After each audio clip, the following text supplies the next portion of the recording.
continuación te presentamos el programa Panel Informativo con invitados especiales. Escucha nuestras voces con temas educativos que orientarán tu vida profesional y como persona. Bienvenidos, ya está con ustedes el profesor Wilson Cueva Toledo. Panel Informativo.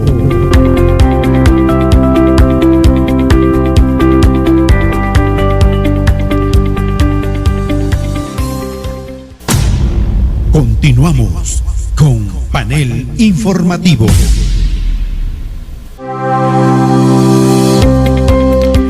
Muy buenas tardes a todos los que nos están escuchando en este momento, ya listos y dispuestos nosotros aquí desde Radio San Pablo, la auténtica voz del Cundurhuasi 95.3, frecuencia modulada estéreo, así como los días anteriores tenemos temas especiales, fundamentales sobre todo para ir creciendo como persona, estar informados sobre todo para de esta manera tomar también buenas decisiones. Estamos seguros de que siempre nos escuchan pues de todas las edades, porque tenemos temas para todas las edades, para poder también de esta manera estar dispuestos a poder asumir ciertas responsabilidades en nuestra vida cotidiana. Bienvenidos a este espacio que realmente siempre yo agradecido de ustedes, por ustedes también.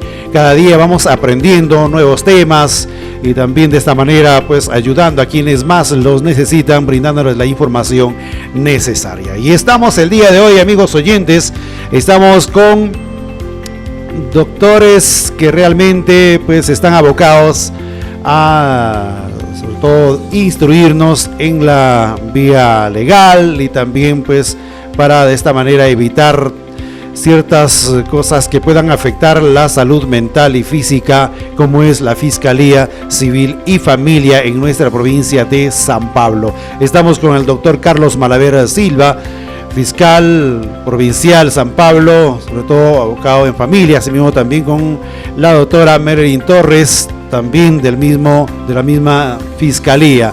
Asimismo, entonces, les invitamos a todos ustedes a estar prestos, dispuestos para poder de esta manera escuchar de principio a fin la programación del día de hoy, que por supuesto tenemos el tema con respecto pues a las funciones, a veces solemos desconocer cuáles son las funciones de la Fiscalía y por lo tanto de repente hasta podemos criticarlos porque no están pues de repente asumiendo tales o cuales responsabilidades. Sin embargo, de repente es competencia ya de otra instancia, pero el día de hoy vamos a escucharlos a ellos con respecto a las funciones y también más adelante contravención al menor. Así es. Bien, doctor Carlos, o la preferencia de las damas, pero creo que esta vez le damos la preferencia a los varones. Doctor Carlos, le invitamos a activar su micrófono para poder saludar a la población de nuestra provincia de San Pablo, Contumazá también, San Miguel, el Valle Jequitepec y por la parte alta también de nuestra provincia de San Pablo. Bienvenido, gracias doctor por estar aquí con nosotros.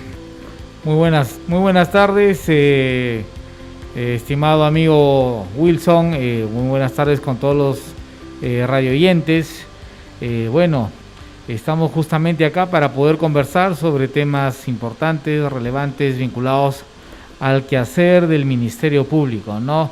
Me presento, mi nombre, como ya se indicó, es Carlos Alberto Malaver Silva, mi cargo es el de Fiscal Provincial, Civil y Familia en la provincia de San Pablo, y bueno, el día de hoy estamos para poder brindar alguna información relevante sobre las funciones del Ministerio Público, de la Fiscalía de Civil y Familia de San Pablo, y también sobre lo que podemos tratar como contravención.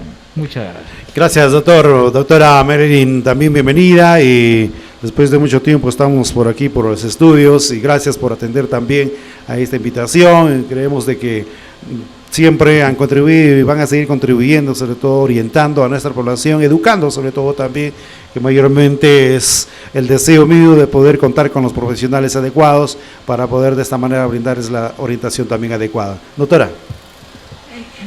Muchas gracias, señor Wilson. Buenas tardes, doctor Carlos. Buenas tardes con todas las personas que nos están escuchando, ¿no? De igual forma me presento, soy Irene Marilyn Torres Saldaña, fiscal adjunta de la Fiscalía Provincial Civil y Familia de San Pablo.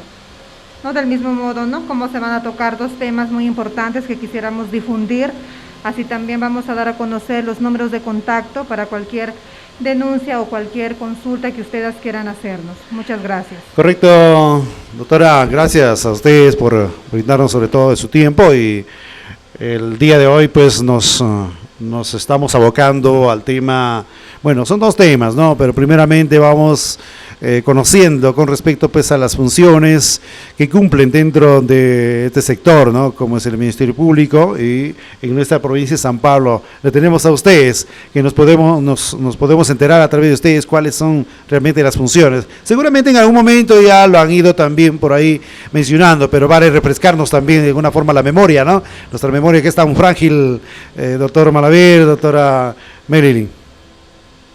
Tiene usted la palabra. En efecto, bueno, para empezar, nosotros los ciudadanos nos guiamos por reglas, ¿no? Por reglas, es decir, nuestra sociedad no es una selva, nuestra sociedad es civilizada, y por lo tanto los seres humanos estamos guiados, orientados por la normativa que existe en el Perú. No, hay normas de determinación, se dice, o sea, son aquellas normas de conducta. Por ejemplo, las normas prohibitivas que nos dicen lo que no debemos hacer. Tenemos las normas permisivas que nos indican qué sí podemos hacer, y algunas normas digamos que introducen deberes, ¿no? Bueno, en ese entender, nuestra Constitución Política del Perú, que es una norma fundamental, la más importante del país, regula lo que le corresponde al Ministerio Público, ¿no? Así, por ejemplo, se indica lo siguiente, ¿no? En el artículo 159 de la Constitución se señala lo siguiente, ¿no? Corresponde al Ministerio Público, se dice, promover de oficio o a petición de parte la acción judicial en defensa de la legalidad y de los intereses públicos tutelados por el derecho. Dice también velar por la independencia de los órganos jurisdiccionales y por la recta administración de justicia. Representar en los procesos judiciales a la sociedad. Conducir desde su inicio la investigación del delito. Con tal propósito, la Policía Nacional está obligada a cumplir los mandatos del Ministerio Público en el ámbito de su función. Ejercitar la acción penal de oficio o a petición de parte. Emitir dictamen previo a las resoluciones judiciales en los casos que la ley contempla. Ejercer iniciativa en la formación de las leyes y dar cuenta al Congreso o al Presidente de la República de los vacíos o defectos de la legislación. Entonces, acá tenemos 7 incisos del artículo 159 que nos pintan el panorama de cuáles son las atribuciones del Ministerio Público como un organismo constitucionalmente autónomo, ¿no? Y ya tenemos normas, digamos, más precisas que vamos a poder ir mencionando a lo largo de esta charla. Algo que complementar de repente con respecto pues a las funciones. Exactamente, ¿no? Entonces, como se mencionó, el Ministerio Público somos un organismo autónomo que defendemos la legalidad, los derechos de los ciudadanos. ¿Y quiénes representan al Ministerio Público? Los fiscales, ¿no? Como el día de hoy estamos acá, una fiscal adjunta y el fiscal provincial. Entonces, si nosotros ejercemos o decimos cuáles son nuestras funciones de manera general, podríamos dividirlas en tres funciones. La primera función es la de persecución del delito. Es decir, supongamos que ahorita nos llaman por teléfono o nos comunican que una persona ha muerto. ¿Qué tenemos que hacer? Investigar. ¿Qué vamos a investigar? ¿Quién lo mató? ¿Por qué lo mató? ¿Cuándo lo mató? ¿Para qué? Para buscar una sanción. La segunda función es la de persecución, la de prevención del delito. ¿En qué consiste esta función? ¿No? Esta función consiste en prevenir, es decir, tomar acciones para que no se cometa un delito. Por ejemplo, difundir nuestras funciones como lo estamos haciendo ahorita, hacer operativos, brindar charlas. ¿Para qué? Para que no se consuma o no se realice el delito. Y la tercera función, y no menos importante, es la de atención a víctimas y testigos. El Ministerio Público cuenta con una unidad de atención inmediata a víctimas y testigos, ¿no? Acá en San Pablo está conformada por un abogado, por una trabajadora social y una psicóloga, que ellas van a brindar el soporte emocional, el soporte legal a las víctimas y testigos en una investigación fiscal. Cuando me hablaba, doctor, hace un momento sobre esos vacíos, ¿en algún momento se han sentido muy comprometidos al encontrar ciertos vacíos y no poder tomar de repente las decisiones correctas? Porque usted sabe, ¿no?, de que, bueno, las leyes son dadas pues en las altas instancias, ¿no? Y entonces como que de repente ellos ya saben por qué y cómo es que han dictaminado, digamos, dichas leyes, ¿no? Y han sido aprobadas. Pero hasta que llegue, por ejemplo, a esta ciudad, pues hay que estar también de repente juntos con ellos para poder de alguna manera saber su pensamiento, ¿no? De alguna forma se han sentido comprometidos con aquellos vacíos y tenían que hacer esperar de repente a aquellas personas antes de dictar de repente hasta una sentencia, ¿no? Dictar hasta una sentencia y de alguna forma pues recurrir nuevamente hacia las altas instancias. Bueno, la legislación es elaborada por los legisladores, los congresistas, y los legisladores son humanos, es decir, no son máquinas, no son máquinas que puedan prever todas las situaciones que puedan ocurrir en la realidad, ¿no? Entonces, una de las características de la legislación es que justamente tenga, o sea, digamos, es un defecto, ¿no?, los vacíos, pero sin embargo nosotros somos abogados y los abogados estamos entrenados para interpretar la legislación, y la legislación se interpreta justamente y también se integra la legislación para llenar esos vacíos o lagunas que han sido detectadas por el operador jurídico, ¿no? De tal manera de que no podemos dejar de solucionar el caso, es decir, la legislación inclusive te permite que resuelvas en el caso cuando hay vacíos aplicando principios generales del derecho, es decir, normas que deben tener un alcance bastante genérico, ¿no? Y que inclusive puedes tú extraer esa norma, digamos, del ordenamiento jurídico, no necesariamente estando escrita. Si puedes entonces tú extraer una norma que no vulnere la coherencia del ordenamiento jurídico. Eso es lo que te permite en realidad la interpretación y en su momento la integración del sistema jurídico para evitar las lagunas, ¿no? No podemos dejar de resolver el caso.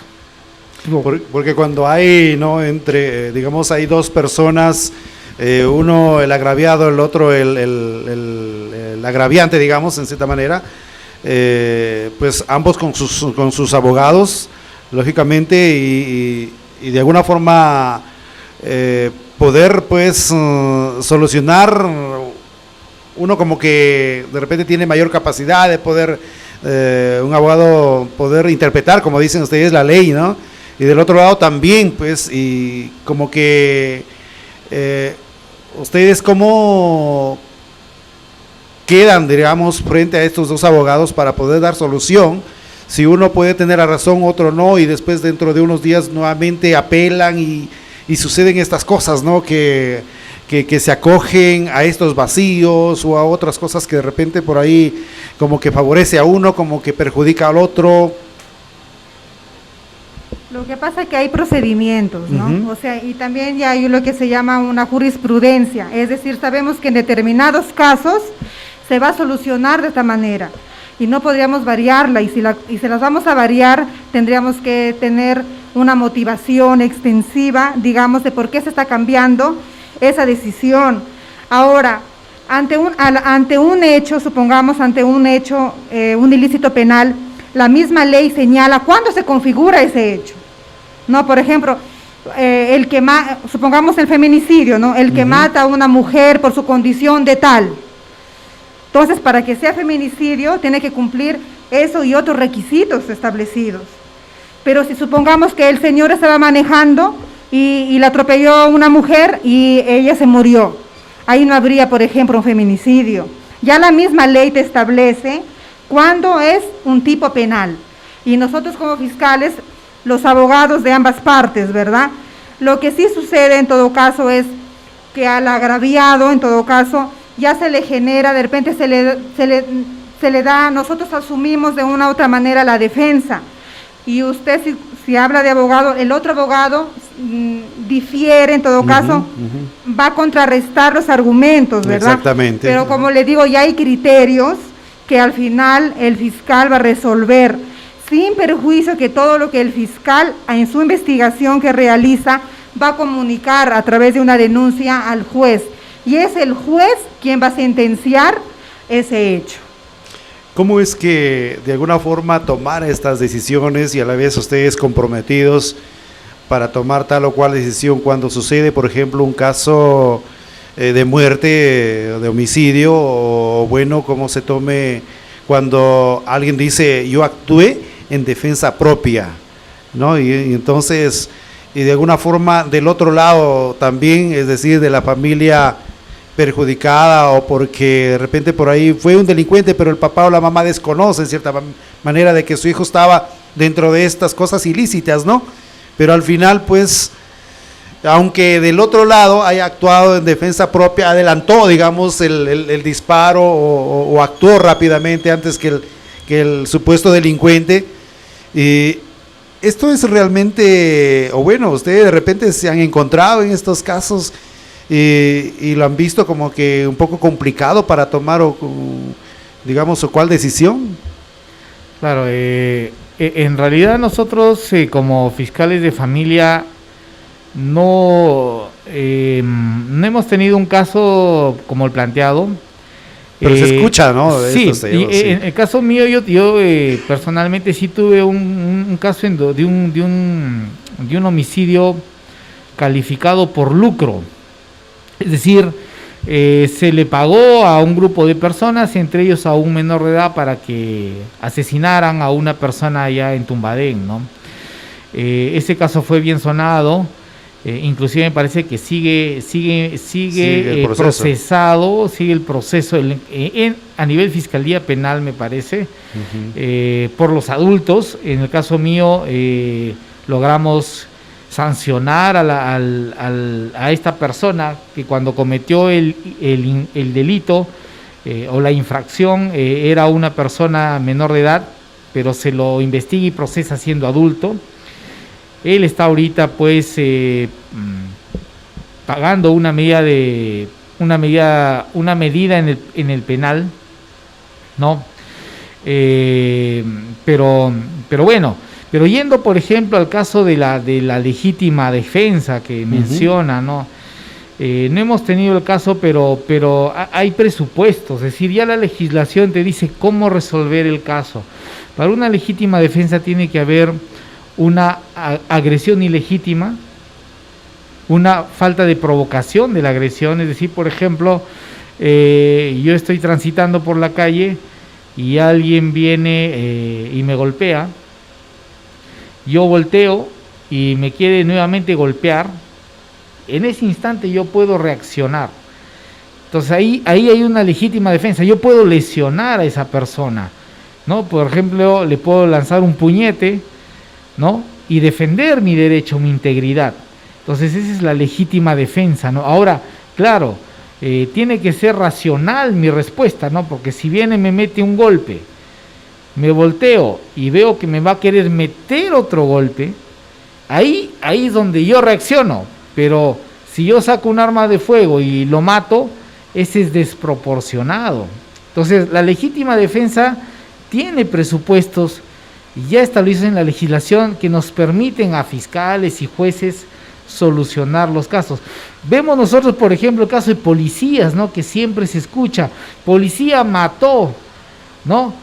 Y lo detuvieron, lo investigaron y a veces hasta lo han sancionado. Claro, ¿no? y yo, usted o no sé quién o población dice, pues, pero era un delincuente, ¿cómo es que se le va a permitir que un delincuente haga esas cosas? Y por lo tanto tiene razón el policía, ¿cómo van a ir en contra del policía, en contra de de la persona que ha sido agredida, o bueno, si estaba en defensa propia, cómo se va a salir más a favor del delincuente, qué está pasando, qué está pasando en esta tierra. Claro, por ejemplo, ahí primero que se plantea como legítima defensa, y me parece que no debería ser esa la estrategia, sino la estrategia es el ejercicio regular de un derecho, ¿no? O sea, o en todo caso el ejercicio de un deber, porque el policía actúa en cumplimiento de un deber. O sea, esa es la figura, esa debería ser la defensa del policía. Y yo recibí una orden, y yo estuve en ese lugar, y yo saqué mi arma de reglamento, había un peligro inminente hacia mi vida, y según la normatividad me permite disparar y hasta matar. Pero eso es ¿por qué? Por el cumplimiento de un deber. Entonces, ahí por eso digo, la ley está. Lo que ocurre es de que ya nosotros, fiscales y jueces, debemos aplicar la ley de manera correcta e interpretarla de manera correcta para que en esos casos donde haya legítima defensa, donde haya estado de necesidad justificante, donde haya cumplimiento de un deber, ¿no? Apliquemos correctamente la norma. ¿Para qué? Para que no se sancione injustamente e ilegalmente a una persona, ¿no?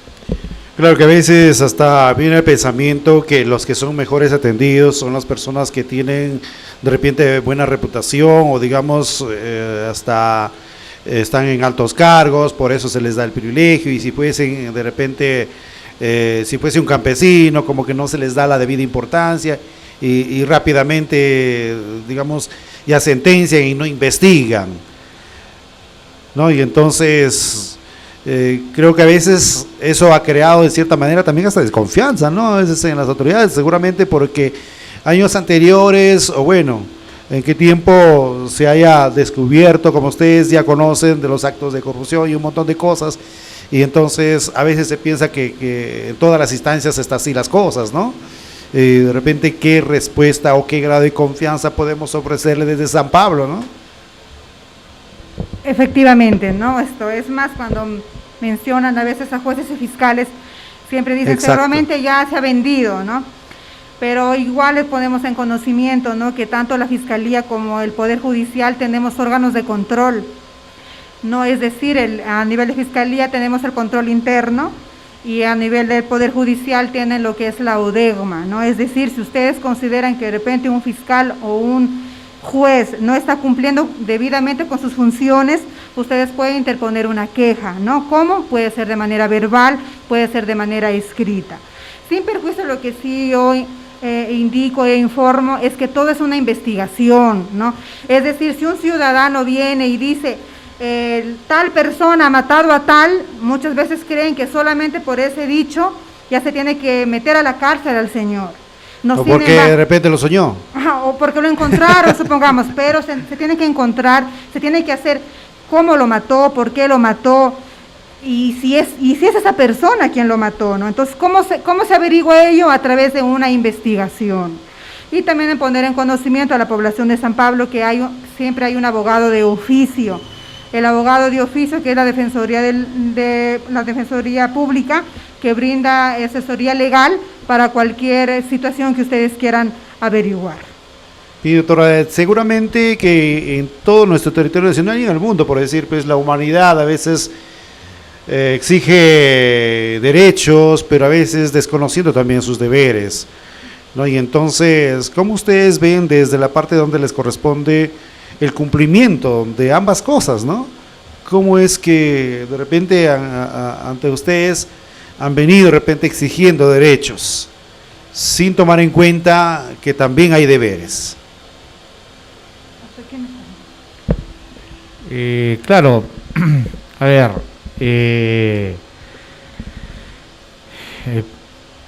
ocurre, ¿no? O sea, a ver, no sé si entendí bien la pregunta, me imagino en el tema de los usuarios, ¿no? Lógicamente, ¿no? Entonces, nosotros como usuarios a veces tenemos derecho a esto, tenemos derecho a lo otro, tenemos derecho a esto, ¿no? Entonces, descuidando de repente ciertos deberes, ¿no? Entonces, por ahí más o menos vamos orientándonos, digamos. Claro, a ver, toda persona tiene derechos, ¿no? El derecho hay que indicar lo que es una situación de ventaja.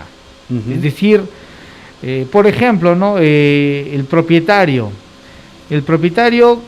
con su predio puede usarlo, puede disfrutarlo, puede venderlo, puede reivindicarlo de alguien que lo tiene de manera ilegítima, por ejemplo. Entonces, esa situación de un propietario no lo tiene el que no es propietario. Por eso se dice que el propietario, el que tiene el derecho de propiedad, tiene una ventaja, o sea, respecto del que no es propietario.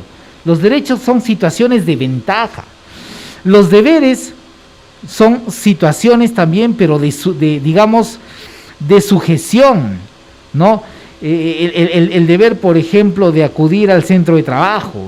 Entonces, es una sujeción. Yo no puedo decir ya no lo cumplo, porque si yo no lo cumplo, yo voy a poder ser investigado y sancionado, ¿no? Entonces, hay que entender eso, ¿no? Los deberes tienen ese significado. Entonces, los usuarios tienen derecho a la información, ¿no? Pero también tienen sus deberes, es decir, por ejemplo, en el caso, imaginemos, de un padre de familia, ¿no?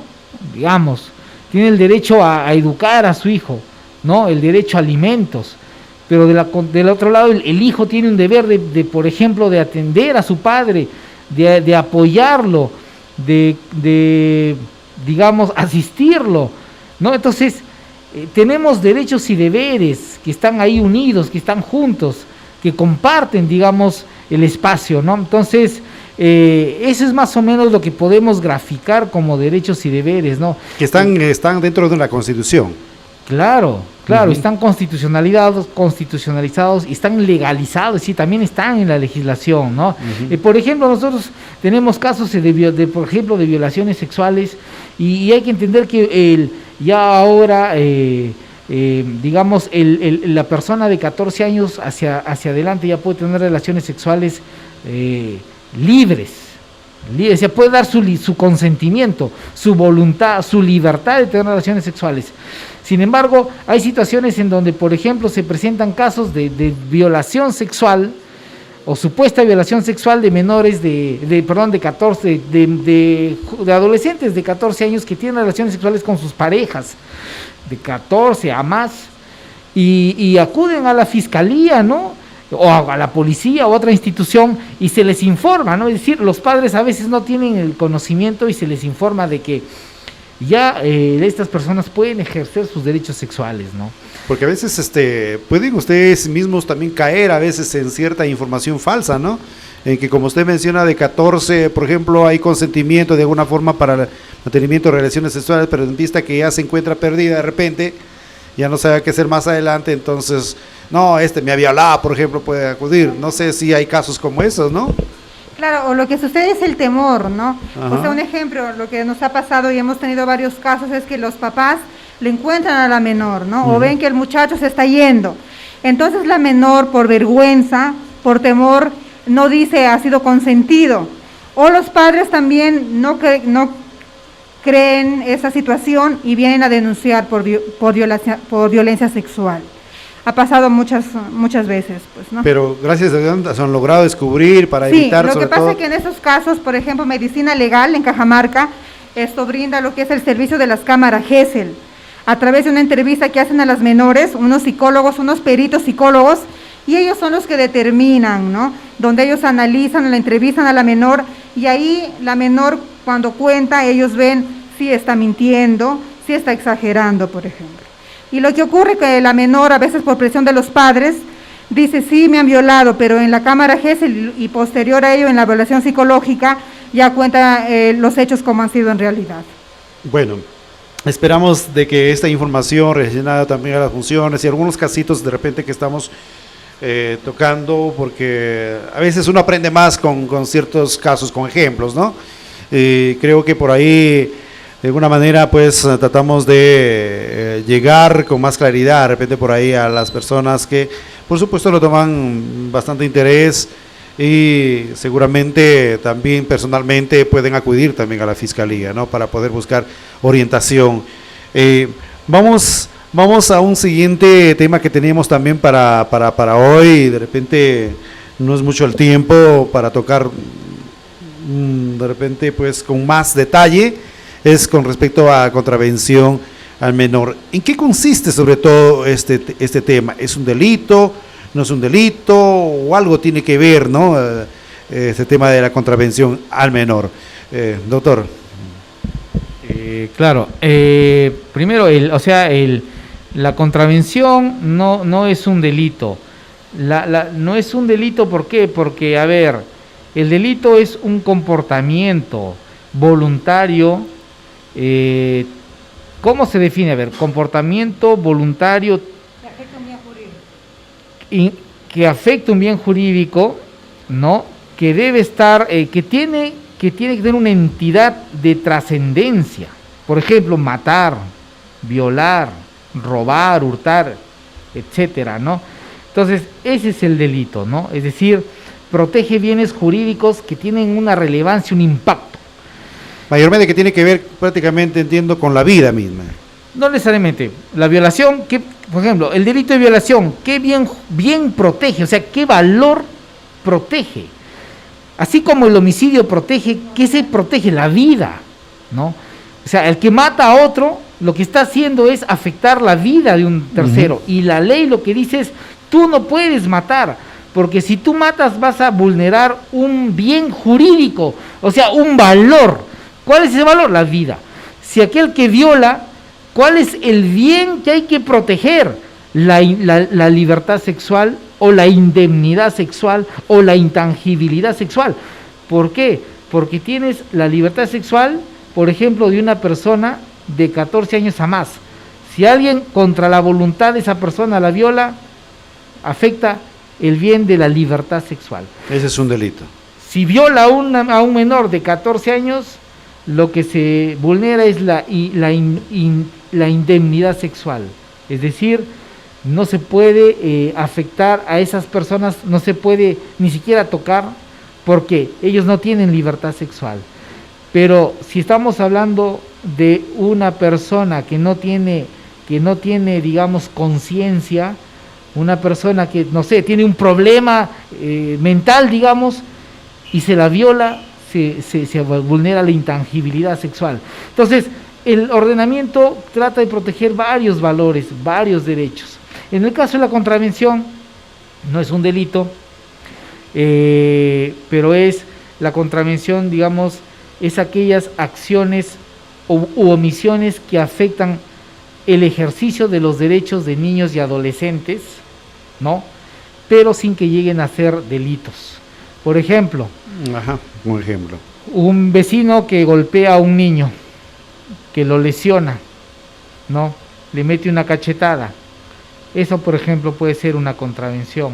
O, por ejemplo, una chica embarazada, menor de edad, que quiere matricularse y no le permiten matricularse porque está embarazada. Algo como discriminación. Discriminación. Entonces, eso, por ejemplo, podrían ser las contravenciones, ¿no? De repente complementamos, doctora, como que orientamos mejor con respecto a esto, con ejemplos. Correcto, gracias. Entonces, como se mencionó, la contravención es una acción, una omisión. La acción es hacer algo, ¿verdad? Y la omisión es que no hago. Un ejemplo, yo como mamá tengo mi hija, por ejemplo, y no la matriculo. ¿Cuál es el derecho que tiene mi hija que lo estoy afectando? Es su derecho a la educación, ¿verdad? Entonces, al no matricularla, no está ejerciendo su derecho a la educación. Y aunque estamos matando ilusiones también seguramente. Otro ejemplo, la corrección en los profesores hacia los alumnos. Nosotros y todos los padres cuestionan que actualmente ya no se les pega, ¿verdad? Todos dicen, lo voy a autorizar al profesor que le jale. ¿Cómo corregían antes? A mí también me ha sucedido, yo he sido alumna en alguna oportunidad. Del siglo pasado somos. ¿Qué nos hacían?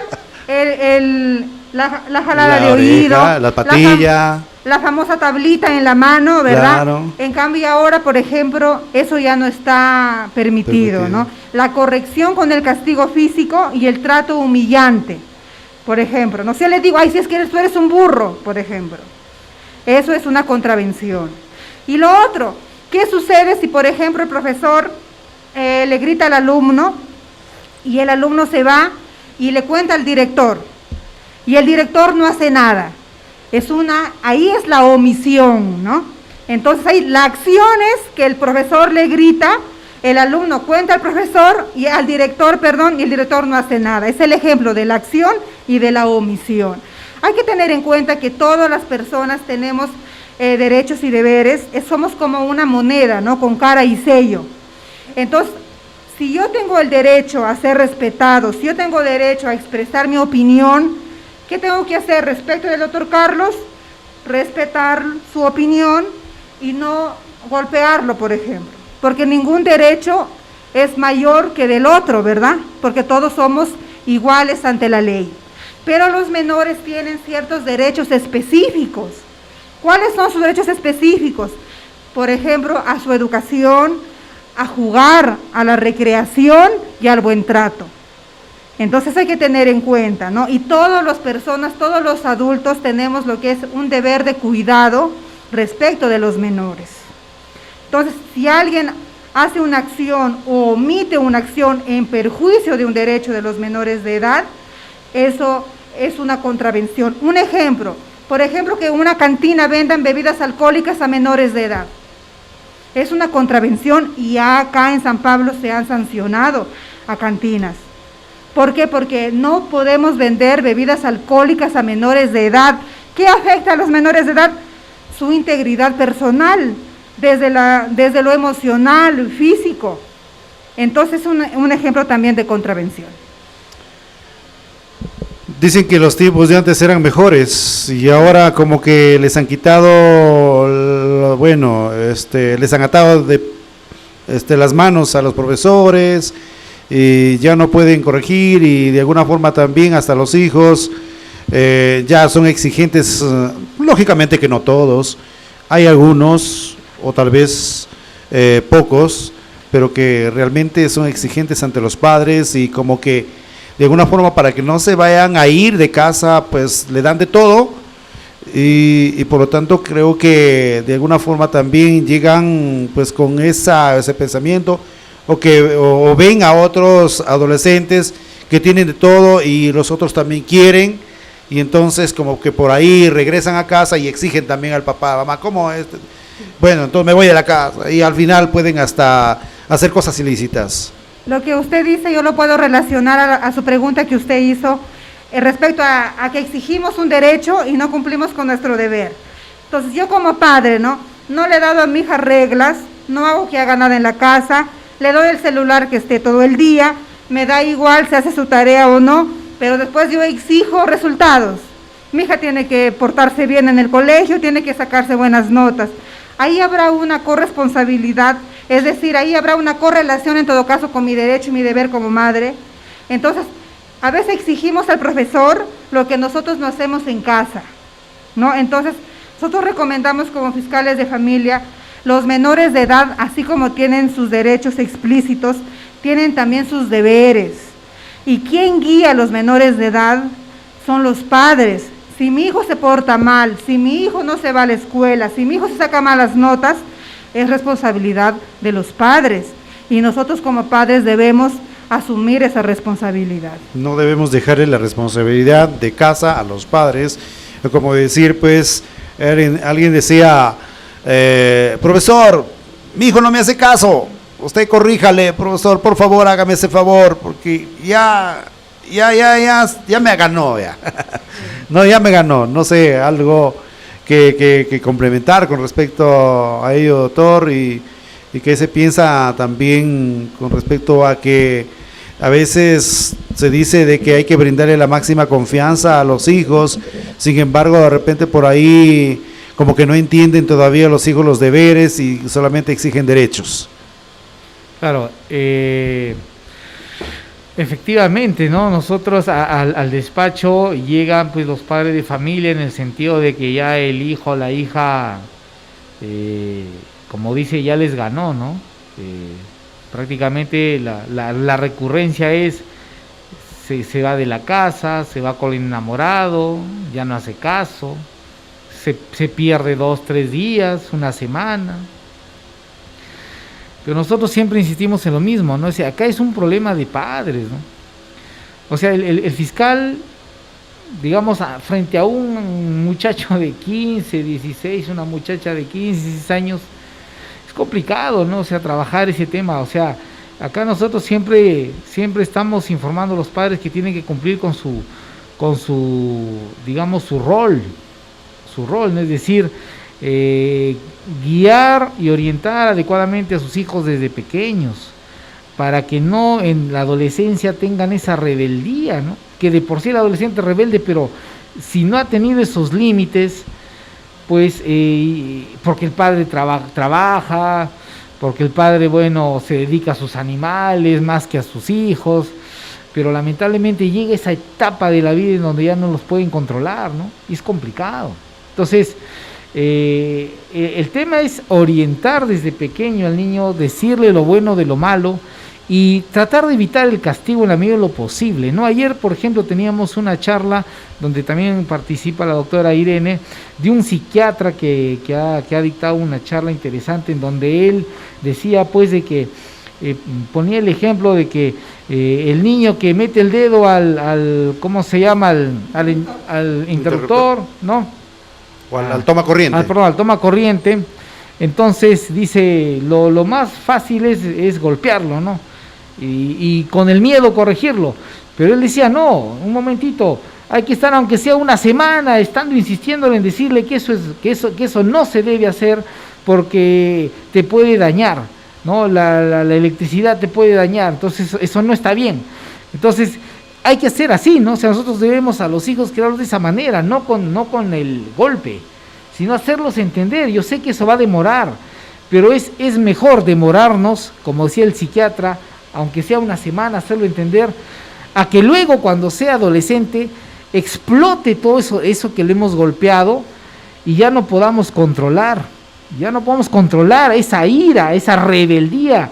Decía él, ¿no?, que experimenta el adolescente esa frustración de repente como consecuencia o que ha sufrido o ha sentido en sus primeros años de vida, ¿no? Entonces, padres, madres de familia, démonos un tiempo. Para eso somos padres, madres de familia. ¿Para qué? Para tener paciencia, ¿no? Darnos un tiempo, aunque sea poco, pero de calidad hacia nuestros hijos, que eso va a ser fundamental de acá para adelante, ¿no? De alguna manera vamos a tocar este tema de repente también por separado, de repente en otra oportunidad, el tiempo también nos gana, pero antes de finalizar podemos de alguna manera rescatar el valor de algunas mujeres, damas, que por supuesto, no sé qué han hecho antes, pero muchas madres han sido padre y madre, sobre todo para sus hijos. Y de alguna forma yo lo he vivido, porque solamente con madre nada más. Y también hemos recibido el castigo. Y creo que cada uno de nosotros sabemos, ¿no? Y a veces con lo que ha habido nos han dado también. Y viendo de repente la necesidad en casa también, hemos sido de repente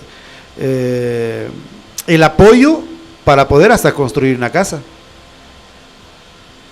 Y de repente hoy en día ya no es así, o sea, me aboco al estudio y si voy a casa pues tengo que hacer y nada, ya ayudo en casa. Entonces como que a veces hasta los hijos estando en la tecnología pueden de alguna forma decir estoy en tarea, pero al final no es realmente estar en la tarea, ¿no? Sino que ya como se dio este tema de la virtualidad, pues, ¿no? Entonces, y a veces las mamás poco o nada conocen de la tecnología. Y entonces se piensa de que por ahí sí está haciendo la tarea, pero realmente llega 2-3 meses, el profesor de repente también con un descuido llama, está mal su hija, ¿qué está sucediendo? Pues que no está enviando las tareas. No está enviando las tareas, pero a mí me ha dicho que sí está enviando. Y entonces como que no ayuda, no hace las tareas, y si mucha ayuda, le va a echar la culpa a la mamá por ayudarte a ti. ¿Cómo de repente antes de finalizar podrían dar de repente un mensaje al final del programa? Esto exactamente, ¿no? Como mencionó, muchas mamás han cumplido el rol de padre y madre, y bueno, un saludo cordial para todas esas madres luchadoras.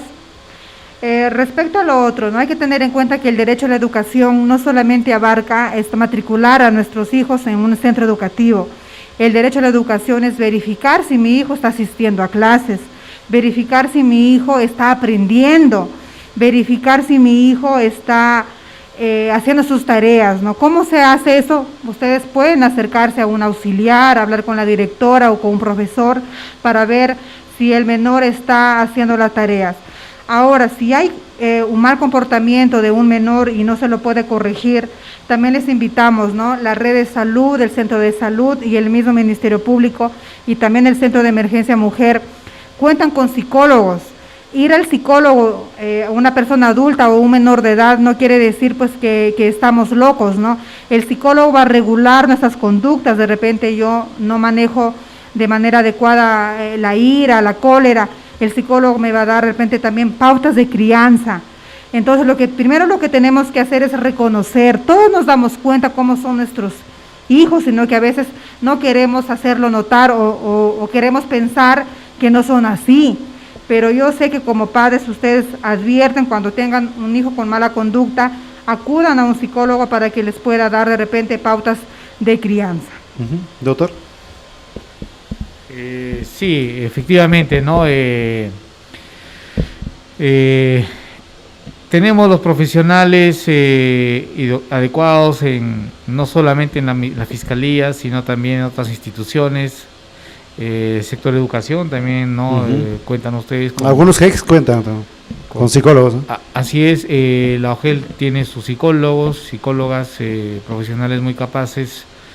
Entonces, igual, los padres de familia que necesiten pues de una orientación para sus hijos, tienen las puertas abiertas, en este caso el Ministerio Público, para alguna orientación. Justo están en una forma articulada también, pues trabajando, ¿no? Así es, no necesariamente pues tiene que ver con temas de delitos, infracciones, a veces necesitan de una digamos un consejo, ¿no? de un psicólogo o psicóloga. Es entender, invitamos a todos los usuarias al Ministerio Público para que consulten, pregunten, se informen y tomen las decisiones adecuadas, ¿no? Eso es lo que podría mencionarles. Nosotros tenemos nuestros números telefónicos. Sí, doctor, antes de retirarnos. Así es. Primero estamos ubicados en el Jirón Lima 259. Los teléfonos son fijo 076-5590-64. El celular es el 94-50-19-250. Y además también los números 976-78-4992 y 976-467188 para que puedan comunicarse con nosotros. Gracias.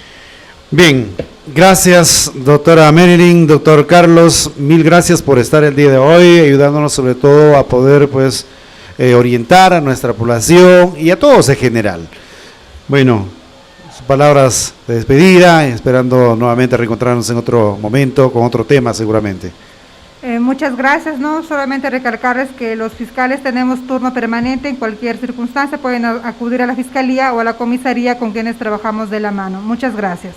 Gracias, doctor Carlos. En efecto, muchas gracias a todos. Nos encuentran de feriados inclusive en la provincia de San Pablo, eso significa el turno permanente.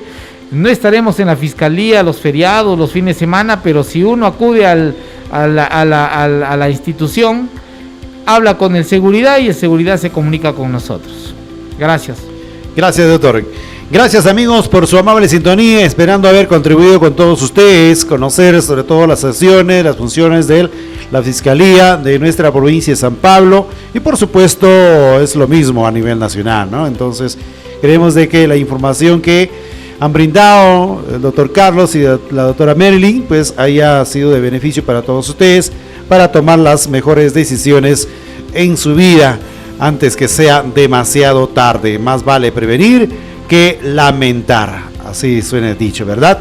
Quienes habla Wilson les dice muchas gracias, y también más luego nomás estemos también este tema pues subiéndolo a Facebook Solimar Producciones, también nuevamente para que pueda escucharlo y estar tranquilamente enterándose de lo que hemos tratado el día de hoy. Mañana, amigos oyentes, con respecto a un tema fundamental también de CTA, así es, lo que vienen realizando también desde la UGEL San Pablo, amigos oyentes.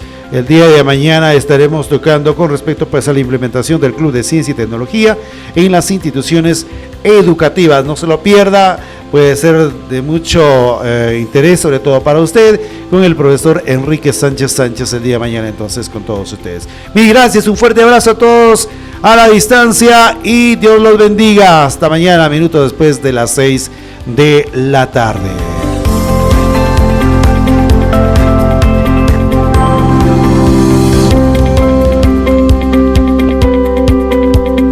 Muchas gracias a todos nuestros oyentes. Nos volvemos a encontrar en el próximo programa.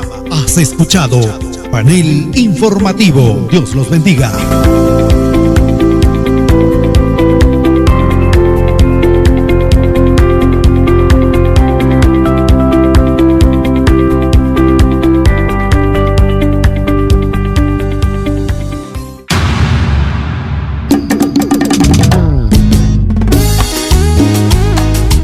Porque marcamos la diferencia. Llegó los celulares de la marca de tu preferencia en Full Novedades Tanta. Porque trabajamos a la vanguardia de la tecnología. Full Novedades Tanta. De Joel Tanta Chilón les ofrece la venta de celulares en diferentes marcas y modelos. Venta de protectores flip cover, fibras para pantalla de celular, baterías, audífonos y parlantes en Bluetooth, cargadores portátil y cargadores en diferentes marcas y modelos. Memorias USB, chips para Claro, Movistar, Entel y Vitel, chips de recuperación de número y accesorios en general. En este mes llévate en promoción celulares desde 50 nuevos soles y protectores desde 5 nuevos soles.